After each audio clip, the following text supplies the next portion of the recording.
बेटियों को घर का कामकाज जरूर सिखाएं। एक वकील साहब ने अपने बेटे का रिश्ता तय किया।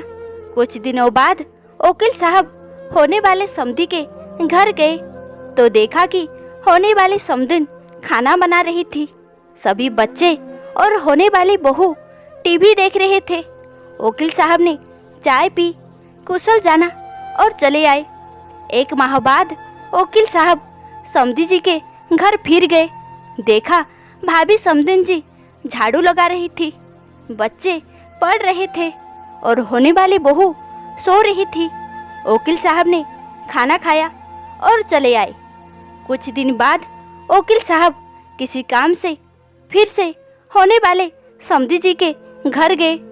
घर में जाकर देखा तो होने वाली समधिन बर्तन साफ कर रही थी, बच्चे टीवी देख रहे थे और होने वाली बहू खुद के हाथों में नेल पेंट लगा रही थी।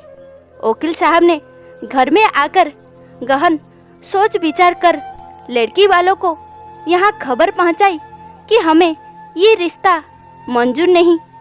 कारण पूछने पर वकील साहब ने कहा कि मैं होने वाली समधी के घर 3 बार गया। तीनों बार सिर्फ समधिन जी ही घर के कामकाज में व्यस्त दिखी। एक बार भी मुझे होने वाली बहू घर का कामकाज करते हुए नहीं दिखी।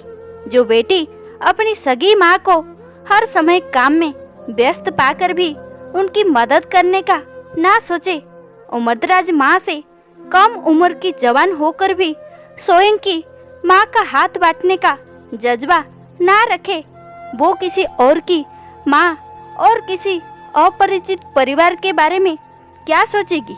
मुझे अपने बेटे के लिए एक बहू की आवश्यकता है, किसी गुलदस्ते की नहीं जो किसी फ्लावर पॉट में सजाया जाए। इसलिए सभी माता पिता को चाहिए कि वे इन छोटे छोटे बातों पर अवश्य ध्यान दें। बेटी कितनी भी प्यारी क्यों ना हो, उससे घर का कामकाज अवश्य कराना चाहिए।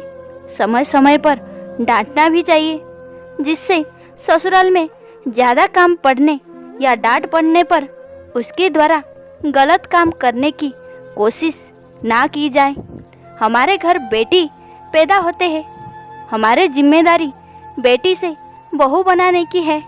अगर हमने अपनी जिम्मेदारी ठीक तरह से नहीं निभाई, बेटी में बहू की संस्कार नहीं डाले तो इसकी सज़ा बेटी को तो मिलती है और माँ बाप को भी मिलती है, जिंदगी भर गालियाँ।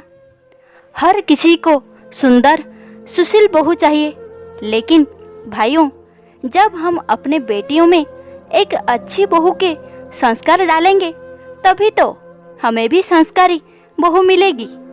ये कड़वा सच है, शायद कुछ लोगों ने बर्दाश्त ना कर पाए, लेकिन पढ़े और समझे। बस इतनी इल्तिजा है। आशा करती हूँ आपको ये कहानी पसंद आई होगी। वीडियो पसंद आई तो लाइक, सब्सक्राइब, शेयर अवश्य करें। वीडियो को लास्ट तक देखने के लिए बहुत बहुत धन्यवाद।